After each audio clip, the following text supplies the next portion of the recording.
Doctors from the Cleveland Clinic are reporting more cases of shock hair loss. Dr. Ashton is here with more, but first let's take a look at how stress from COVID-19 is literally making people's hair fall out months after the pandemic started. This morning, the Cleveland Clinic is saying they have seen a surge in cases of shock hair loss, a kind of hair loss caused by stress. The clinic saying the uptick is due to the pandemic. There's no symptoms, there's no itching, there's no pain. They're just seeing more hair on the pillow, on their clothes, in the shower, and it can be pretty distressing. The condition usually appears 2 to 3 months after the onset of stress and is quite common with the kind of financial and emotional fallout from the last several months. Doctors saying that stress can push up to 50% of hair into a premature shedding phase. It can affect anyone of any age, any background. There's really some genetic factors that play a role that we don't know, exactly who's going to get it. Julie Ray has been experiencing the problem. I've lost about 80% of my hair. She started losing her hair last year, but found a way to manage it until COVID hit. I just hit my 1-year mark when COVID struck. And I was like, oh no, things were going well. And I did notice that I was losing a little bit more than I'd been the past few months. According to doctors, there are ways to minimize its effects, like exercise, meditation, and a well-balanced diet focused on protein. It typically lasts anywhere from, 3 to 9 months. And most of the time by 6 months, it resolves on its own. And then the hair does come back.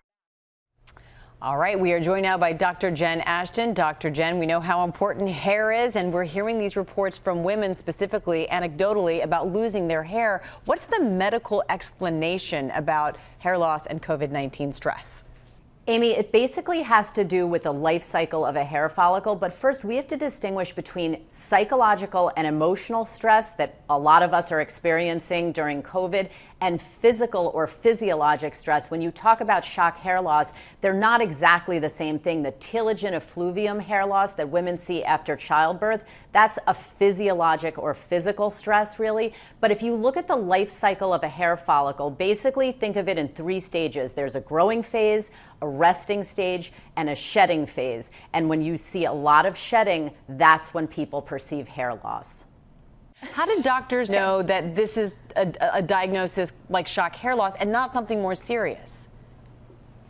Usually they might recommend a scalp biopsy, but it's also a diagnosis of exclusion. So they exclude things like alopecia or other physiologic causes. All right, what about treatments or even prevention techniques? Well, first of all, you want to try to reduce the emotional and psychological stress, even though that's hard. And then in terms of treatments, rest your hair. So take it easy on the drying, the processing, the pulling. There are some medications, both prescription and over the counter. And then there's off-label PRP injections, which have generated some good reports in peer review literature. So a lot of options. The good news is it usually comes back. Yeah, that is the silver lining here. It comes back. All right, Dr. Jen, thank you so much. You bet.